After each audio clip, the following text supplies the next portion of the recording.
I've been hearing you say funding, funding, funding. Let me ask. Are you on scholarship? Because I didn't really ask. That was another ginger. Is it scholarship? So we did fund Yes. everything. Okay, so you're on a scholarship. So I'm on a scholarship, and it's very surprising because most people that school in the UK don't get scholarships. And then when many people leave for the UK, and I'm like, what are they going to do in the UK? There's no scholarship here. It's strange to see someone paying their own way to graduate school. So the US thinks it's strange.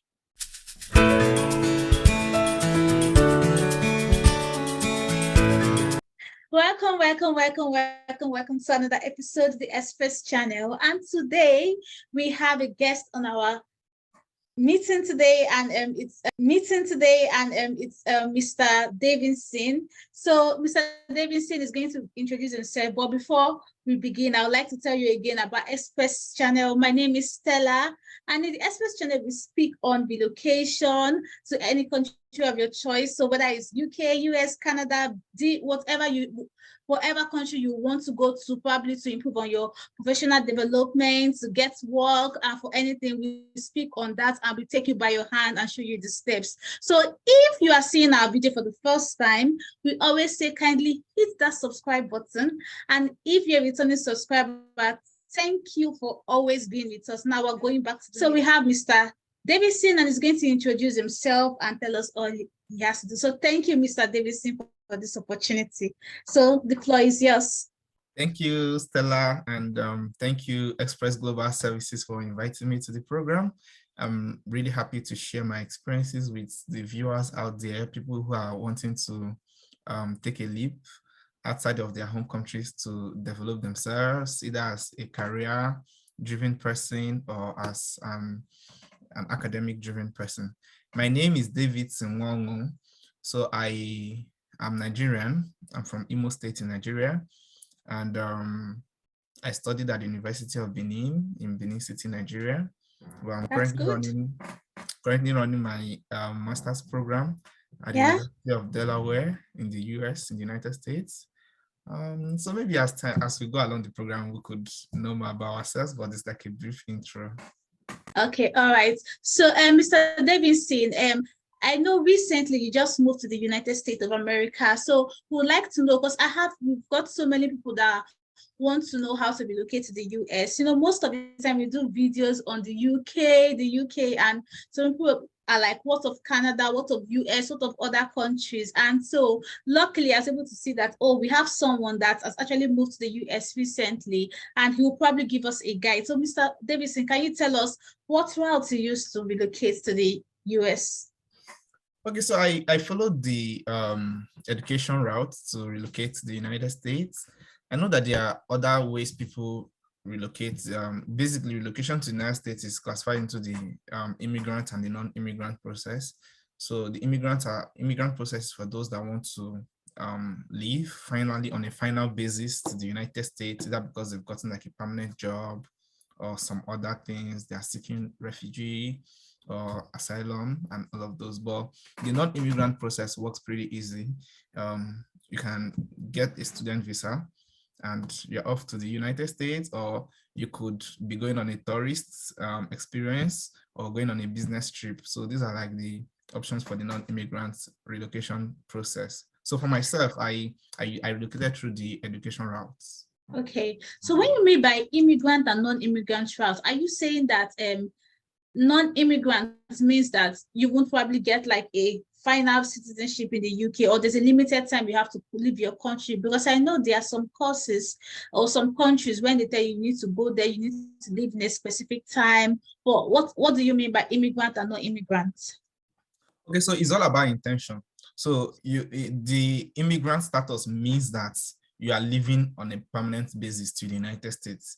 The non-immigrant status means that you are living on a temporary basis. But you know, things change along the line, and as things unfold, you could like gain a permanent status and then you become an immigrant. So you're allowed to? Initially, yes, you're allowed to. But initially, the intent of living is just temporary.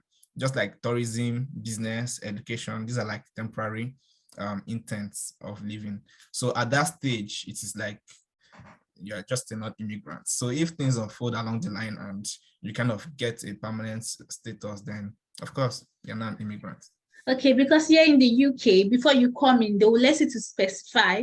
So if you are going to follow through the visitor route, you're not allowed, you just, let's say, max 6 months, you come in there and then you're going back. You're not allowed to work, not allowed to do anything. If you're coming in as students, maybe those ones after studentship, there are many other opportunities. So maybe it's more like the student part of it, where there are other opportunities for you to switch or something, Yeah. right? Yeah. Yeah, okay. All right. So which current departments are you currently studying in? What departments and course are you doing? So I'm actually in the resource economics track. So it's like the Department of Applied Economics and Statistics. So but I'm currently in the Agriculture and Resource Economics track. So my undergraduate in agricultural economics. So I thought it was reasonable to build more proficiency in a similar track. So that's why I opted for the agriculture and resource economics program. That's quite So interesting. that's what I'm Yeah. doing right now. Yeah. Okay. All right. So let's say now that's course. If you want to probably stay in the UK now with that course, I'm sorry, in the US. I'm used to the UK, sorry. But you probably want to stay in the US with that course. Are you going to like is there prospects in that particular course in the US? Like, or yeah.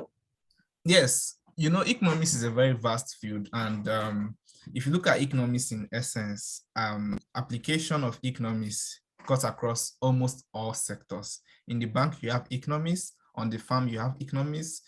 We have medical economics in the hospitals. In governments, we have them. So anywhere you feel that there's a need to optimize resources, provided there's any field at all in the site that has to do with managing resources, just know that an economist is very relevant in that field. So that is why the field is quite broad for us, and where we fit in is really very broad and relevant to major sectors of the economy. So yes, it's, in fact, I always think that it's not because I'm an economist that I'm saying this, but we are kind of like versatile and a core element. We know that doctors can fit just maybe in the hospital, but an economist can fit on the farm, in the school, in the hospital, just anywhere, in government, in politics, everywhere, provided it's a societal establishment that has to do with managing resources, then you're a great fit. So yes, I think that it's a field that you can find your way within here. Okay. Yeah. So apart from economics now, because probably you've been in the school and you've probably been meeting other students. So what popular courses are students really coming in to study in the university, like same course which you did? What same process you did? What popular courses are people really using and also getting it quickly? So I think that the popular courses are the chemistry courses, the biological sciences, engineering courses, yes, economics courses, and then business courses. Now, the reason for all of this is not far-fetched. If you look at the top issues that we have in the global space, you look at the issue of the pandemic, and then the how the biological people from the biological sciences running experiments in the lab are very relevant. You notice that there's a lot of funding and research opportunities in those fields. Chemistry is a developing and a continuously developing field. In fact, we call them the kings of funding because science is centered around atoms, molecules, data, and all of those. So people in the chemistry are every day, they're in continuous research, looking for breakthrough, groundbreaking research and innovation when it comes to pollution, recycling, waste management, and chemicals. Those in biological sciences are always in the lab, researching about health, the pandemic, and all of those. So you see why those fields are important. Then look at engineering. Engineering is a very vast field, from transportation to building and construction, electrical works. So engineering is like very, very heavily funded. And you can't really say you have too many engineers that you don't know where to utilize all of these people. So this is like a field that is still very relevant, hot cake in the United States, and even in my school too as well. So if you also look at business, the world is centered around business and tech. Many people think that and then the courses in business are mostly like 1 year for like advanced programs. So they're kind of short, direct, and then push you straight into the labor market where you can like be competitive to work. So these are like some reasons why people tend to go after these hot courses. So I think, yeah, Did I forget to mention nursing and the medical courses as well? So the nursing profession too is like, you know how the pandemic has blown up the need for more medical care, more people in the medical care industry. So if you look at biological sciences, look at the environmental sciences where we tackle climate change, look at the nursing, economics, and chemistry, engineering, and business. I really think from what I've seen so far that these fields are like the latest talk in town. Okay, all right. Thank you so much. Thank you so much. So what we want to know next is, okay, we've heard the courses. Now, how do we do it? Like, what are the eligibility? Let us know that. At least I believe many people, that will be most, okay, yes, we've heard. How do we start? I think it's pretty easy. I don't know, do you concentrate on undergraduate admissions or graduate admissions or both? Both, because people might want to really know more about it. Probably some might want their from children to try that out, or anyone. Yeah, just let us know what are the eligibility. Yeah. Okay, so let me speak from the graduate point of view. So initially, for you to like take up graduate education, at least the minimum qualifications that you must have had an undergraduate degree. So the US, we always say have a degree that is equivalent to at least a 4-year education or a 3-year bachelor's and then a 1-year post-bachelor's education. So for most of African students that I'm thinking or assuming that the audience for this program is drawn from, you notice that most of our education system is based on the 4-year university cycle for undergraduates. So from that angle, I think we are most qualified to like come in to the graduate education system in the United States. Then another key qualification, of course, is that you must be able to communicate in the primary means of communication in the graduate school. So for the US, most is English. English is the official language of instruction. So you must be able to speak and write to a certain proficiency to be able to get into graduate school. So most You need an times, IELTS for that. yeah, exactly. So most education, most universities in the United States will say, oh, you're from an English speaking country. You've had all your education in an English speaking country. So they can waive the option of an English proficiency test for you.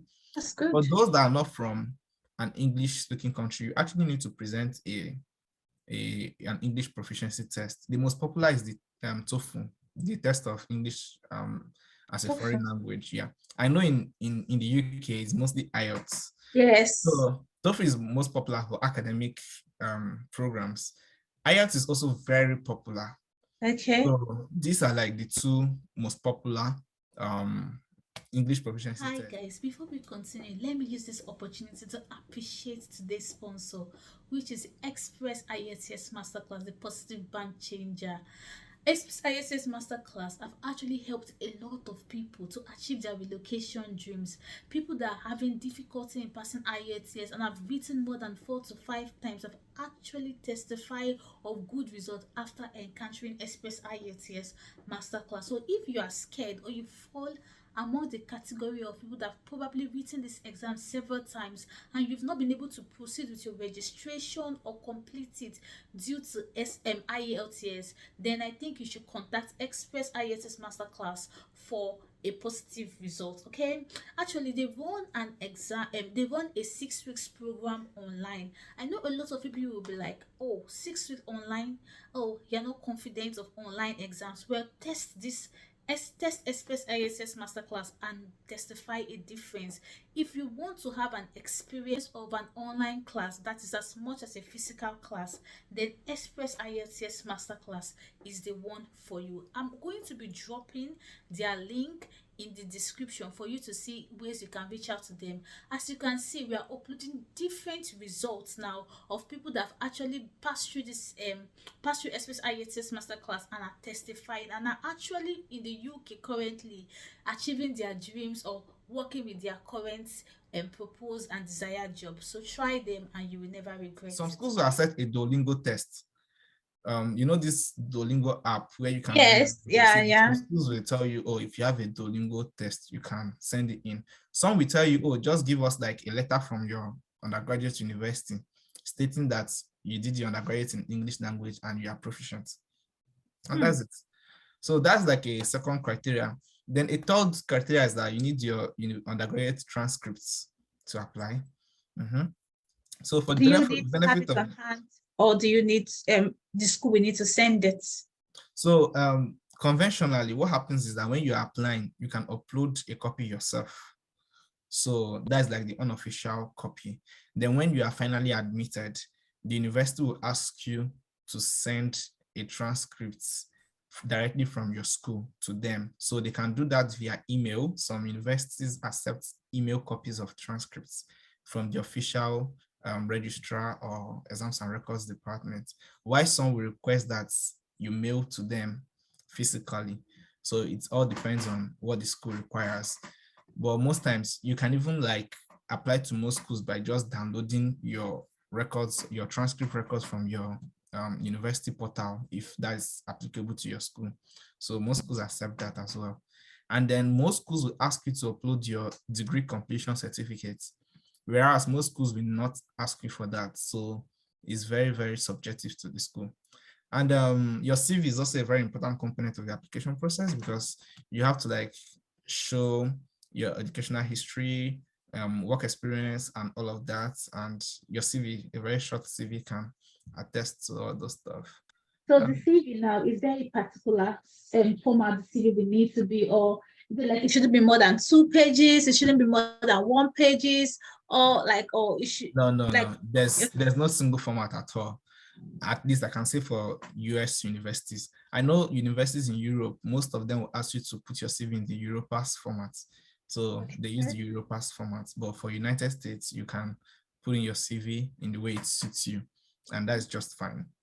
Then I think one last requirement to apply, of course, you have to have an international passport. That's like it. And then some schools will ask for a GRE. So the GRE is more like a standardization test for benefits of those people watching that might not really know what the GRE is. So the GRE, everyone from different countries have like different education background. So you're applying from Nigeria, someone is applying from Venezuela, someone is applying from China, another person is applying from Kenya. So, and you are all coming to say, let's say you want to come and study chemistry. So what is the basis to put everybody on the same scale? So it's like to standardize everybody on the same scale. So that's why most schools ask for the GRE.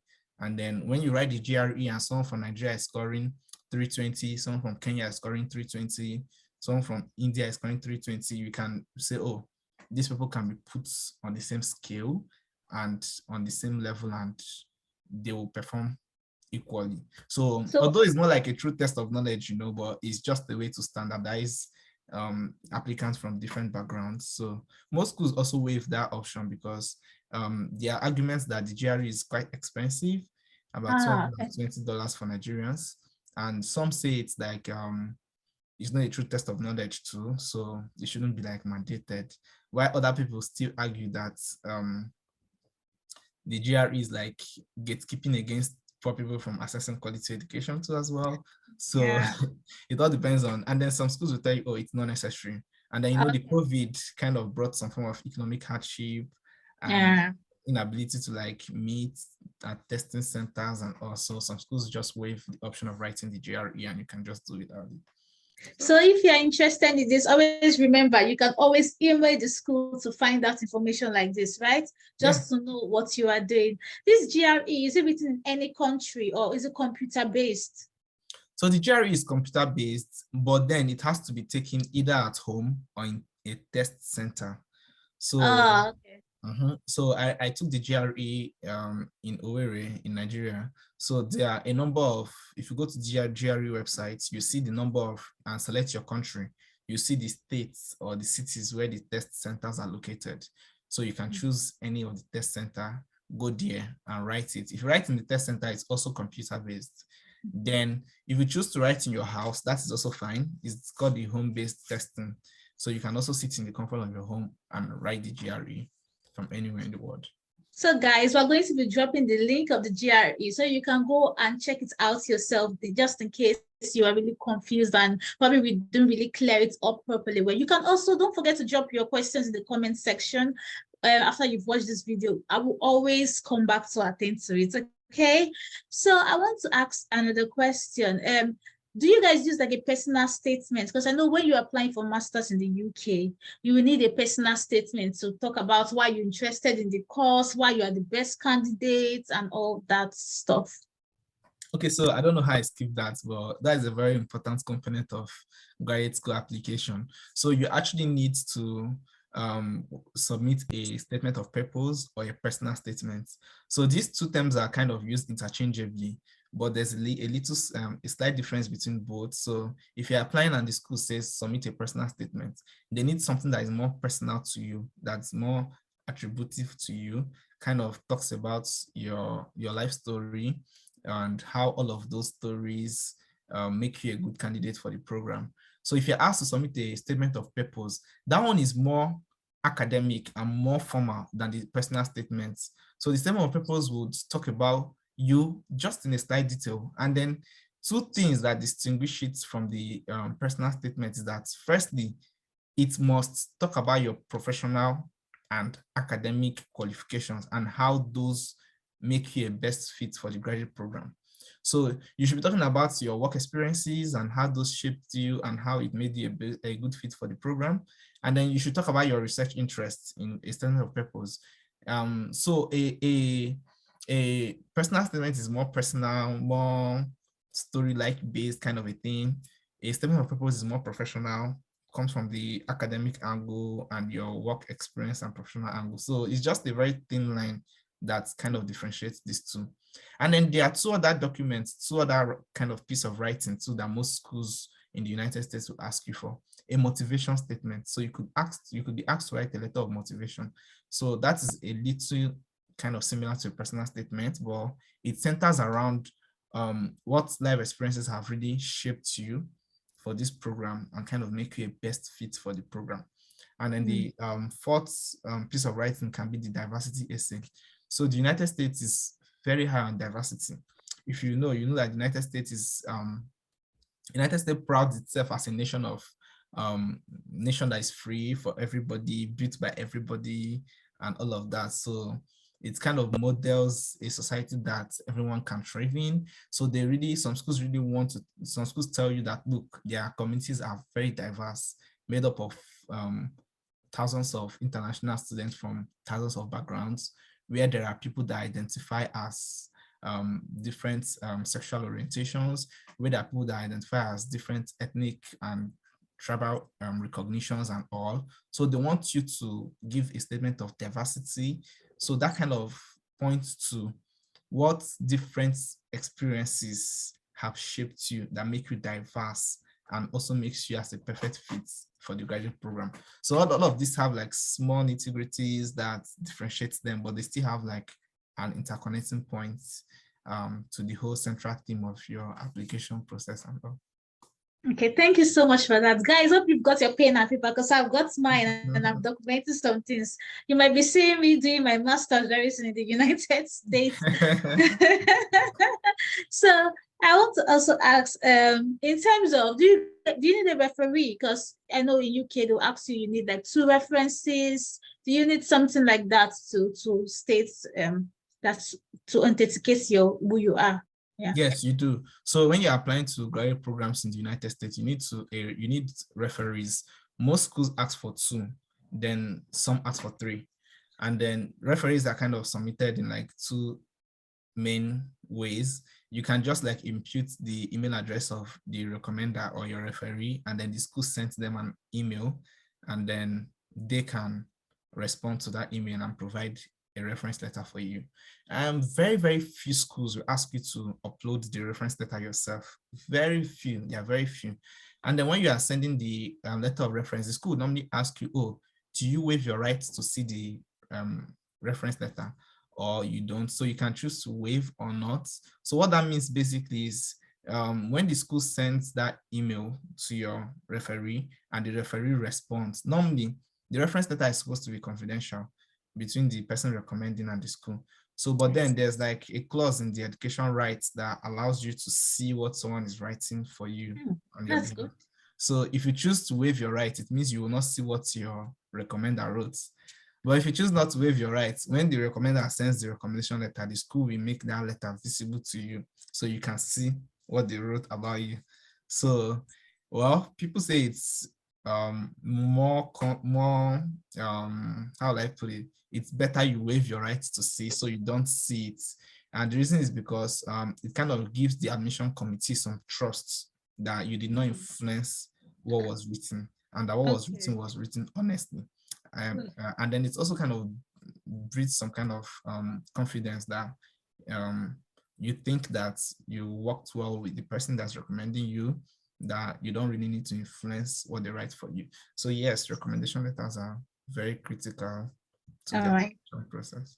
Okay, so guys, just don't, also I want to chip in something just in case any documents or any requirements wasn't mentioned there. I think another thing people normally do is they email the the school, or they also check the school website. They have list of documents which they also put in there that you need to have before you start your applications, so that you get everything ready before you start.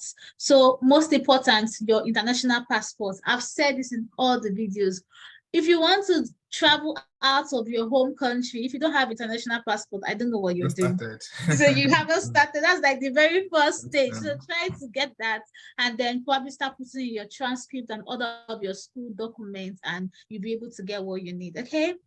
So next, I want to ask is how long did this application process take? Is it like some people might say to apply to Canada might be like 3 years, 2 years, some people will be like 1 year.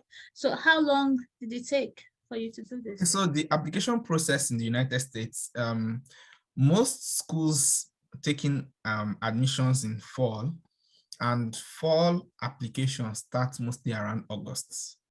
And early decisions for those that are pursuing scholarships, early decisions to for priority application for scholarship mostly has December 15th, January 15th, and February.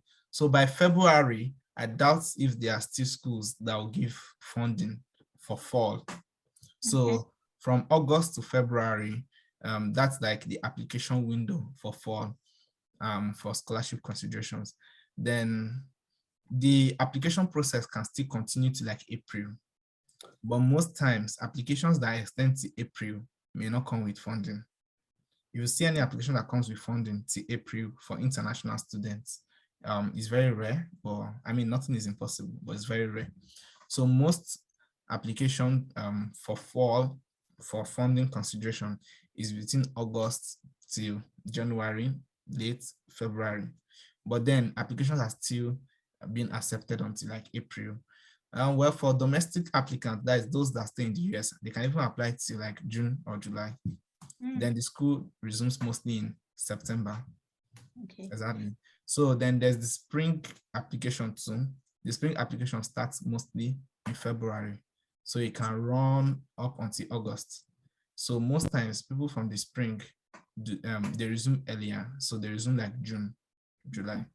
So that's like the basic difference. Okay, because I know in UK is like they have 2 times the schools taking admission like in September and then the first part of the year. So in that's in UK now. So in US, is there like, so school resume in spring and in fall, right? Yes. So or that's when you start your application. No, school resumes spring and fall. School resumes fall and spring. Let me put it that way, because fall first before spring. Let me not say spring and fall and spring. Fall is October. Fall is September. Okay.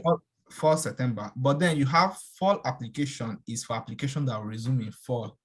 Spring application is for application that will resume in spring. So fall application, the application that will resume in September of 2023. The application starts in August of 2022. Okay. So those that want to resume by September next year, the application has started August this year. So from August this year, September this year, October, November, December, January, and early February, people can access applications that may have some funding consideration. By March and April, those applications may still be open, but they may not have funding. But they will resume in September. That's the fall. Why spring? For the spring, most times the application opens in February. Then through February to March, April, May, June, July, Okay. August. Most times the application closes in August. Okay. And Then then when do they start? then they resume in the February and March of the next year. Okay. I've been hearing you say funding, funding, funding. Let me ask. Are you on scholarship? Because I didn't really ask. That was another ginger now. Is it scholarship? So will they fund Yes. everything? Okay. So you're on a Yeah. scholarship. So I'm on a scholarship, and it's very surprising because most people that school in the UK don't get scholarships. And then when many people live for the UK, and I'm like, what are they going to do in the UK? There's no scholarship there. But I know most schools, some schools are kind of cheap. Cheap is very relative because what is cheap to me might not be cheap to you.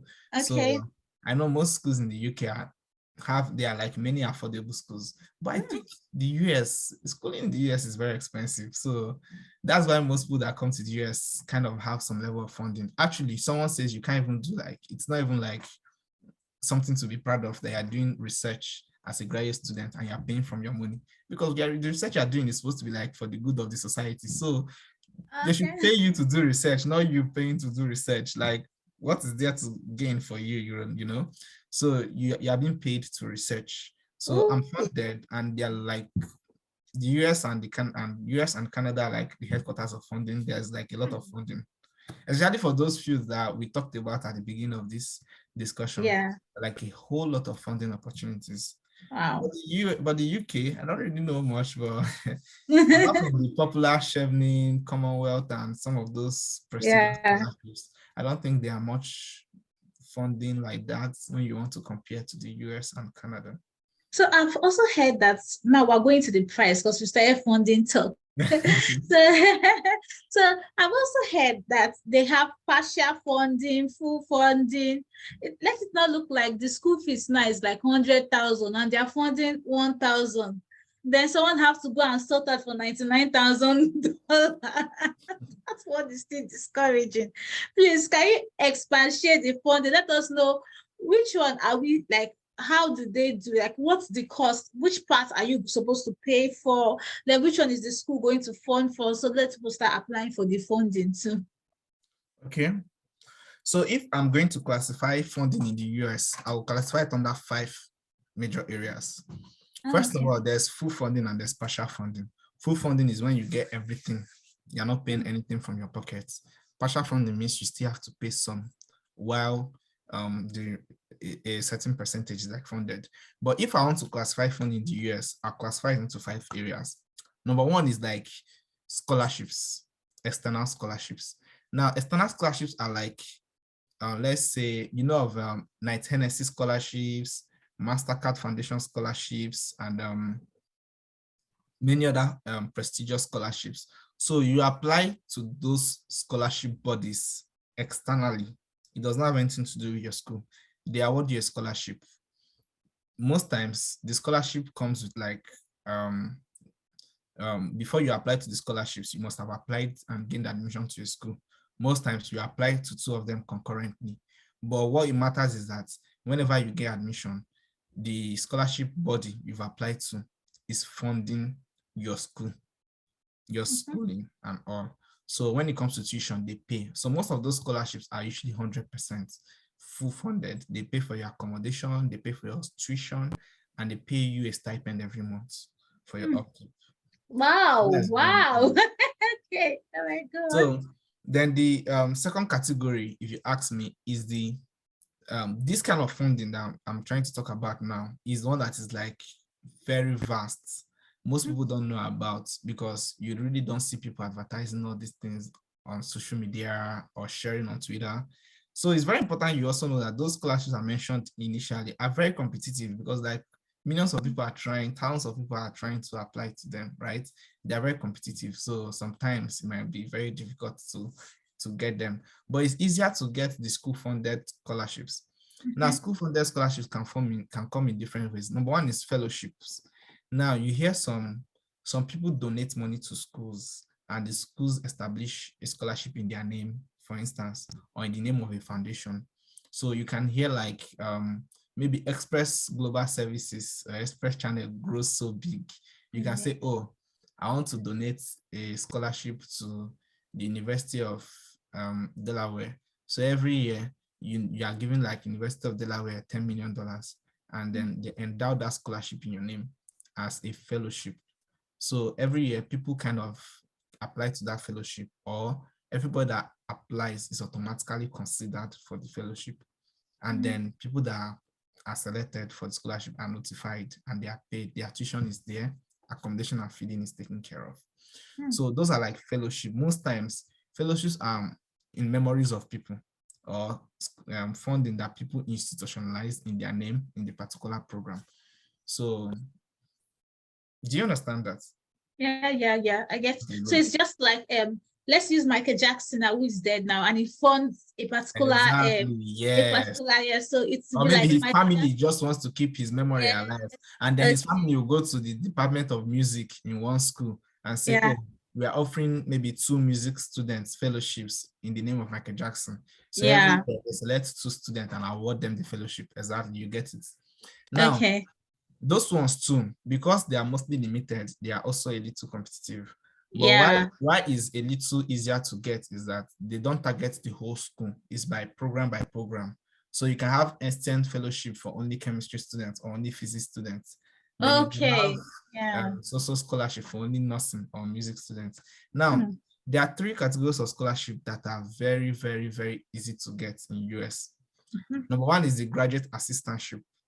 2 is the teaching assistantships, and then 3 is the research assistantships. We will do another video on this one. We must do. Everybody wants to know. So go on. Yeah. Okay. So graduate assistantships are like you gain admission, and then the school employs you as a graduate assistant. So it means that they can post you to any department in the school. You work for them. And once you are an employee of the school, it automatically means that your tuition is 100% covered, free. And then the school will use their own rates, their own hourly rates to pay you for work that you do for them. And then from that money they pay you, you are able to sustain yourself, accommodation, feeding, and have some money left for yourself. So the school can employ you as a GA, as a graduate assistant, and maybe take you to the university museum or the school library, or it must be a unit within the school that they fund, and they pay you from there. Now, a teaching assistantship is one that if you're a graduate student, the school employs you to take a course for to assist a professor in taking a course. So most times your work as a TA is just to maybe mark assignments for students, or tests for students, or help your professor to prepare lesson notes. Sometimes your professor may not be able to teach, and then they assign you to take like some little courses that you're already good at from your undergraduates. So that's what TAs do. And while doing that, the school pays you. And for you to teach in the US as a TA, you must show proficiency in the English language. And that is why I advise some people, even if the school says, oh, no need to submit a TOEFL or IELTS, still take it, because still take the exams, because if you want to like apply for a TA position, that exam is the only thing they can use to say, oh, he's proficient or she's proficient in English language, and then they can assign you a TA position. And then the last one, which is like very prestigious, like in most schools, is the research assistantships. So research assistantships are graduate students that have come into graduate school to do research, and the research is kind of like you get to work in a lab under a supervisor, and you are doing research in the lab, and then the school is paying you to do research. So myself, I'm an RA, I'm a research assistant. So so you're fully funded now with research assistant. Yeah, so once you're a research assistant, your tuition is funded, and then they pay you every 2 weeks or every month, depending on the school.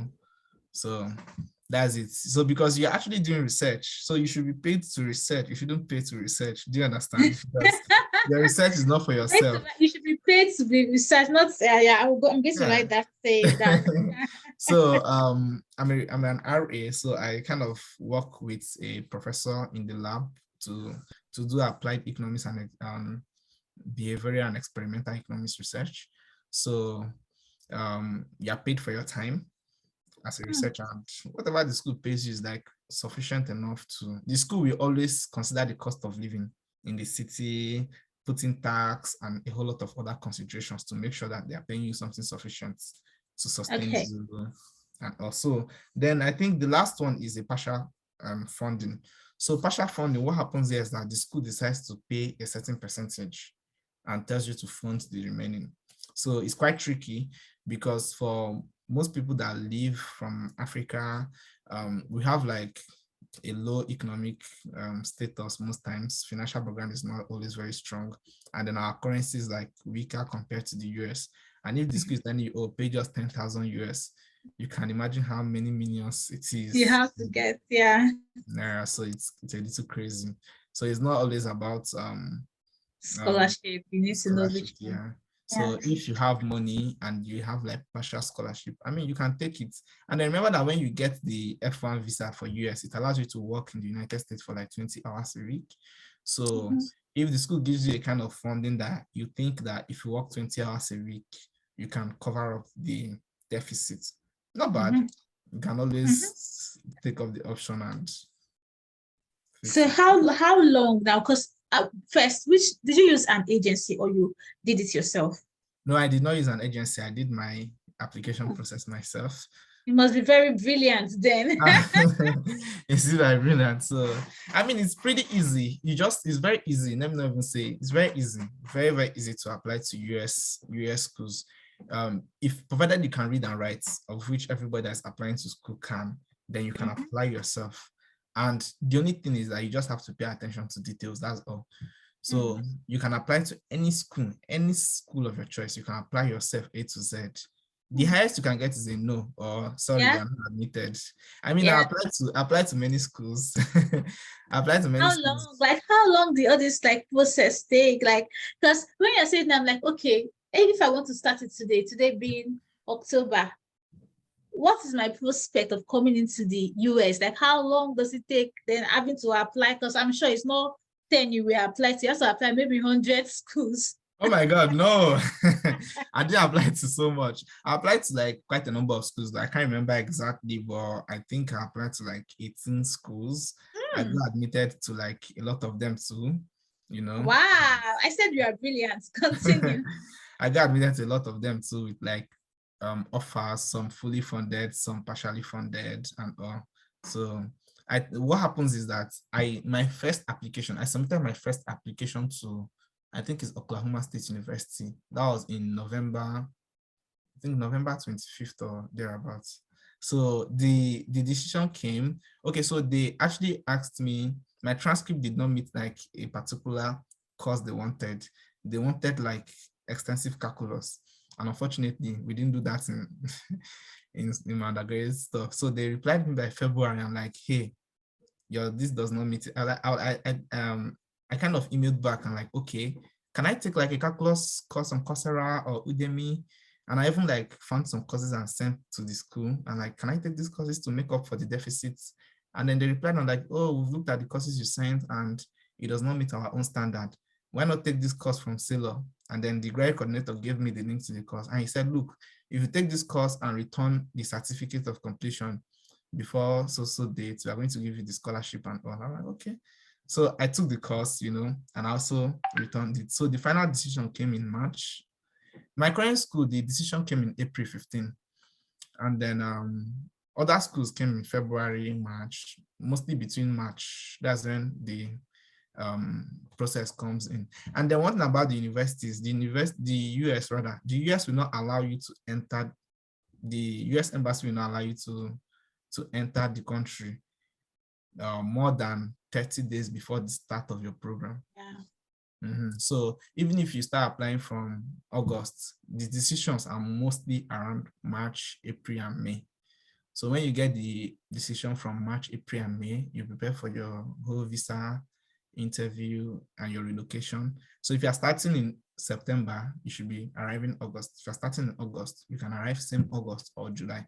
So but most schools for fall start August and September. So it's just like within a year then, because this is not too long. Yeah, it's just that's nice. 9 months. Wow. I was thinking that it's probably, when you know the common thing or knowledge, many people have like the visa process, you have to take long, and then you have to take 2 years. No, you can do everything about the US visa process in 1 month.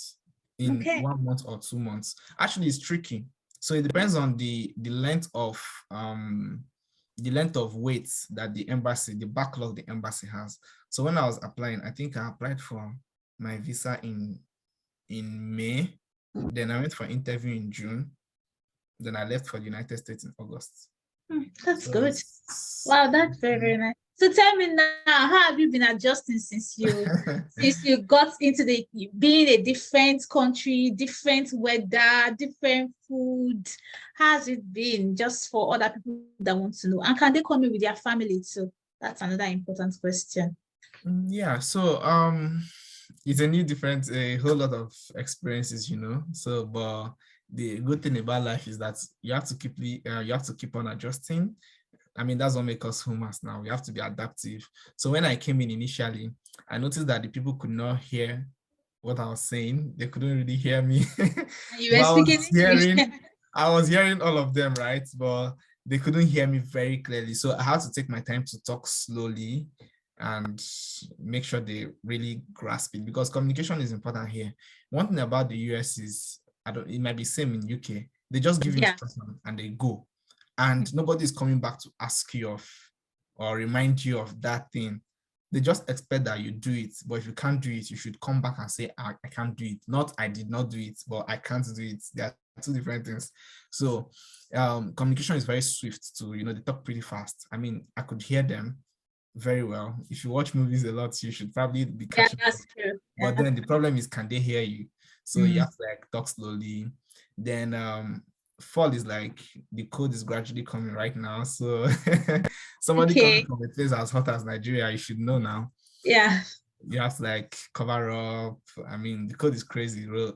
And I'm shivering, and they're telling me that it's still warm. And I'm like, warm, yeah, actually. It's still warm, and I'm freezing dead. So guys, I think that aspect is crazy. And then the food, oh my God, I don't know what to say.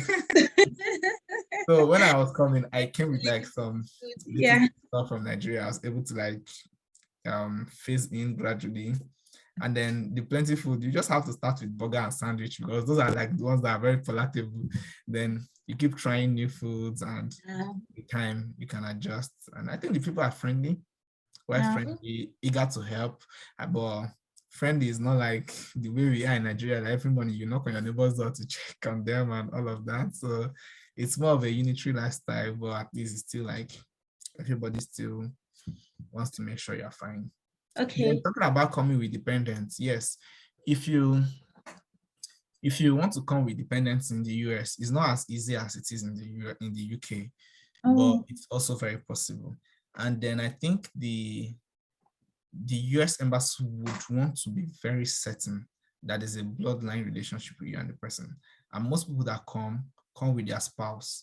So if it's the husband that gains a visa, that gains an admission, then you can actually apply for a visa with for your wife.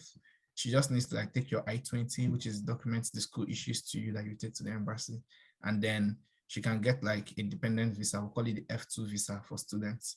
So most people will prefer to go first, and then the wife joins them later. Some people go to the interview together with their wife. So whichever one I think is fine. The embassy understands that if you're a married person, there's the need for emotional support. Yeah, especially there's this thing about, you get there. And there's this thing about grad schools that most graduate students in the US, actually, there's a study conducted on that, and they have mental breakdown along the line. So and then for an international student coming to a different environment is usually way worse. But having someone that you can relate these issues to, challenges in grad school to, it kind of provides some form of mental support. So I think the US is very high on mental health. And when you talk about emotional support, they are always willing to grant you that. So most times it's usually your spouse or a dependent child, that is dependent on you, that you are allowed to take.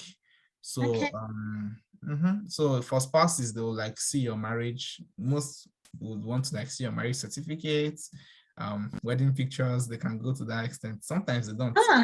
Okay. All right. You also mentioned something about 20 hours, you've been working 20 hours, which I think is same thing in UK, whereby if you have to work as a student, you're allowed max 20 hours. So same in the US now, working max 20 hours. In the UK, that 20 hours, to be fair, it cannot do anything. It doesn't really bring money to pay for lots of stuff. So tell me, the 20 hours, how is it? Does it pay? And is there really jobs that are so many there that can really give you that 20 hours so people won't go there and die of hunger? Okay, so I don't want to misinform people, but my own perception of the US is that the US is constantly in search of workers. And I don't want to misinform people to make it look as if there are jobs everywhere. There are still like graduates that are still looking for jobs. But you know, there's thing about looking for jobs. There's dignity in labor, right? But people still want to take jobs that fit their own status in a kind of way. So I noticed that most jobs, US citizens don't take up most jobs.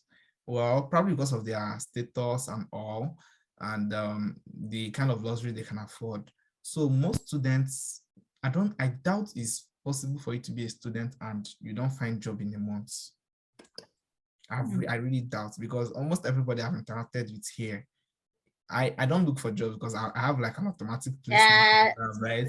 And then my own 20 hours is like well sufficient for me, because the school will consider the cost of living before fixing the wage. So in fact, when I gained admission, my rate was given to me in the offer letter. And then before I resumed, the school wrote to say, oh, that the university committee has reviewed the blah, blah, blah, and living condition, and that they've increased the stipend. I'm like, oh, wow, thank God. So they check it every year. They review the living condition and they fix a rate. That is if you are employed by the school. But private employers actually fix their rates.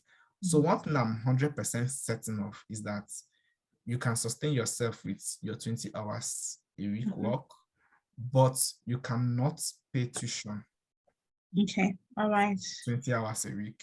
Okay. But if it's about sustaining, you sustain yourself very well. US kind of food is cheap.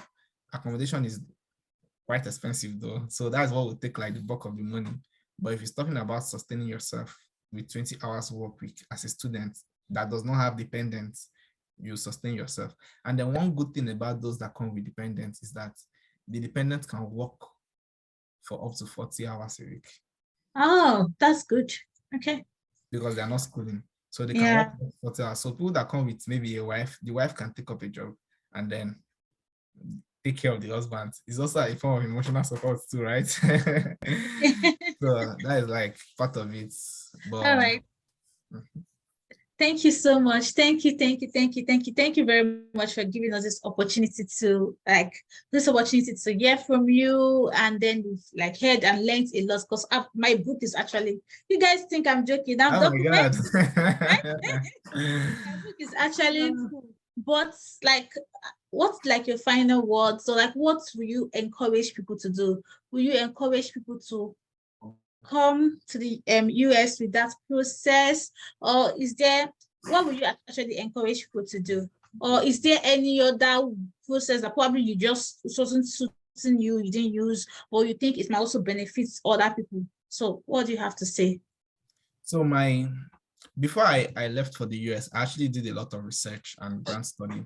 So as it stands currently, the study route is like #1 way to go to the US. Let me not say to relocate, but the study route is like the #1 option that is like very realistic, that if you want to leave your home country to the US today, the study route is like the most workable option. And then secondly is that just try and get funding, because if you come to the US without funding and you don't have money to pay your way through school, you just like overwork yourself, and then at the end of the day you can even mess up the whole school stuff. So try and get funding. The US has a lot of funding, a lot of funding, no matter what you're studying, even if it's Yoruba language or Igbo language. Funny enough, you will get funding in the US, and it's not even a joke. Yeah, so the US has like a lot of funding, so try and get funding. Then third is start early.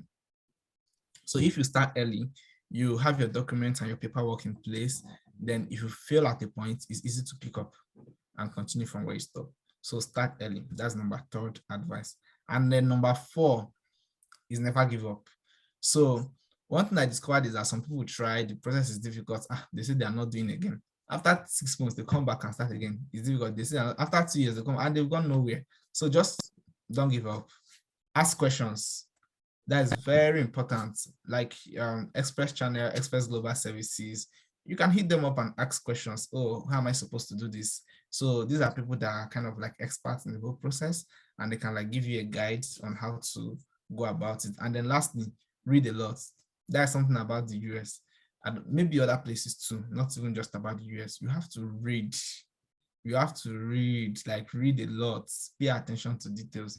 And then lastly, don't allow anybody to scam you because I know that there are many people promising you visa and all. Those things might be lies. So always make sure you go through reliable sources and don't let people swindle you of your hard-earned money. Oh, thank you so much. Thank you. Just one final word, because I picked one thing while you were giving your words. You said something about have enough money. So like how much, let's forget the funding now, I know, but you said have money, like how much do you, like how much in pounds or in dollars so they could convert it in their own currency?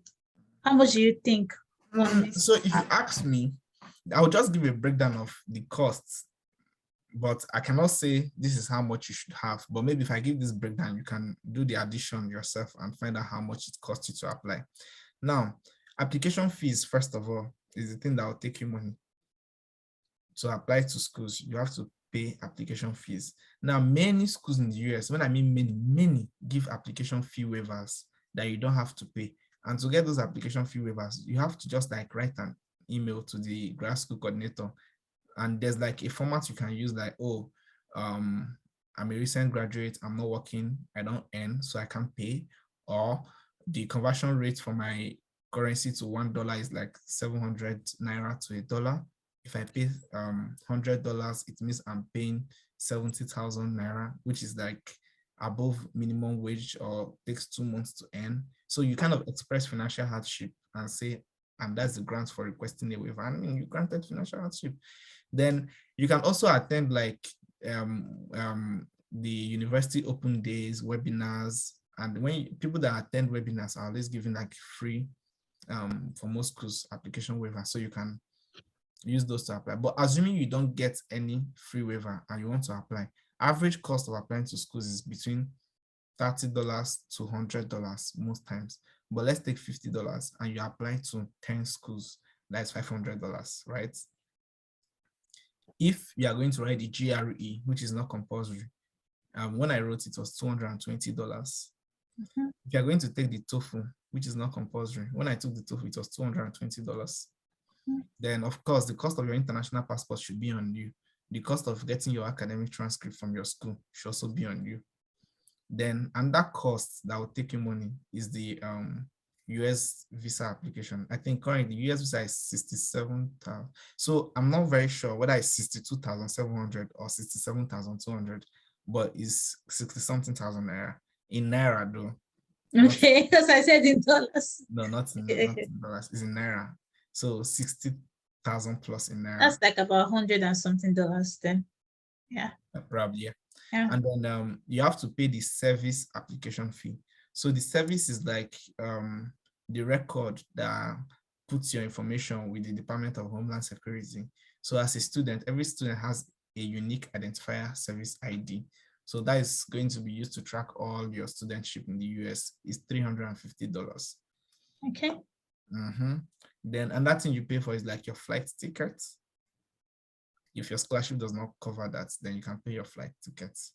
Okay. Well, flight ticket varies. So I think you can get flights from between 500,000, 400. If you start early, 400, 500, up to 900,000, depending on when you book your flight. So those not knowing like how much it is, it's like let's say $1,000 to $1,500. Yeah, exactly. Or between $500 to $1,500. Let's say about that, depending on the time of the season, if I'm right.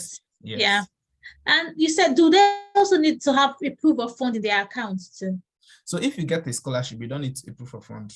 But if you don't have a proof of fund, if you don't have a scholarship, then it means you are saying somebody sponsoring you or you are sponsoring yourself. So yes, you just need to like use your sponsor's bank statement. But Like how much? so for the US, what they say is the school that you apply to will give you an estimated cost of attendance. So remember I said that they give like a cost of living and all those things. So the school, every school has a cost of attendance, COA. So if your school, the cost of attendance is 40,000 naira, the embassy just wants to see that the bank account has that $40,000. Okay. So it can be anything above it, but never below that amount. So on the document the school gives to you, the school will tell you how much your living expenses will cost to live in that city, how much your books and your tuition is, how much your feeding will be. So the school estimates that thing for every student and puts it on the document. So you take the document to the embassy, it carries the cost of attendance. So you make sure that the bank accounts you are presenting shows a minimum of that amount and maybe a little thing extra, not really much. So guys, you need to at least, from what he said, I would say you need to have at least 5,000 to 7,000 probably dollars. I'm not sure. Quote me, I can be quoted wrong anyway, but I think you need to have at least some amount of money and probably need to have it for at least a month in your account. It's not like, right? It's not, you need to, I think you need to have it. I think they always say print bank statement of 3 months or so. Okay. So you have to like have it. So yeah, so guys, that's the minimum amount of money you need to have. Yeah, so it depends on the school. So whatever the school writes on that I-20 is what you need to show on the bank statement, at least the minimum of it. Some schools, if the cost of attendance is $10,000, so that cost is for a full year. It's for a full year. Sometimes it can be $50,000. You see $50,000 there. Sometimes some schools are expensive that it will be $60,000 or $80,000. Now you have in your bank account. No, that I'm telling you is the cost of attendance for a full year. But then doesn't mean you have to show it to the yes. So many people will not have $50,000 in their account. You cannot come to the US if you cannot tell them that you're okay to take care of yourself for a full year. Okay. So that means the most better way is the best way is to use funding. Because if you can't, because most people don't even have up to $50,000 in their account. But then it's not those people that are sponsoring themselves now. So it could be your parents, it could be your company sending you abroad, it could be whatever, but not like your own money. Like I said, it's very strange to see someone paying their own way to graduate school. So the US thinks it's strange that you are paying for graduate studies. In the US, it's very strange though that you are paying for graduate studies. They think you should be sponsored. So that's why nobody is expecting you to show a bank statement in your name. Okay. So they think someone should be sponsoring you. All right. Thank you. I really appreciate your time. So guys, like you said, what if I'm the one? Let me just tell you what I will do now. I will go and start browsing. And then I'm also going to be checking funding, because from what I don't have, even UK said for you to have $10,000 in your account, it's not a small thing. I'm telling you. It's not a small, so that means that you need to try the funding. And for what it says, if they are not expecting you to have that amount of money in your account, it means that it's most probably you will get those funding. And be it partial, be it so far there is a funding attached to it, I believe it's going to be a very, very good thing for you. So don't give up. Like we always say, if you want to relocate, you don't give up. You keep pushing. Give yourself a target and keep pushing. Like you said, just go out there, and I believe there are loads of opportunities that are waiting you. Like you'll be so amazed. In fact, the talent you have that you don't know that is hidden you, probably because of cost of living. You'll be surprised at how much those talents are going to come out when you go to a new country. So that's it though. That's what I want to say. So thank you so much. Any final words? Like, I know you've been okay. I said you've cooked well, you've eaten good food. Just any final words before I go or before we finish this audio for this video? I just want to say thank you. Thank you for inviting me, and thank you for what you do too for people out there. So if there's need to like have a follow-up session, I'll always be willing to have a follow-up discussion. Oh, thank you. Thank you. Yeah, so Yes, thank we're going you to so have a much. follow-up session. Very important. I've written a lot of things we're going to have a follow-up session for. So guys, don't forget to subscribe to our channel, because let's say you're not fully clear and you don't know, like all those scholarship now is been calling and you don't know, probably you might want to know which schools can probably are offering those scholarship. Just subscribe to this channel. We're going to talk more on it, and then before you know it, when you blink your eye, you see yourself in the US and you come and testify. Thank you, thank you, thank you, thank you. Thank you. And bye for now. Have a good Bye. one.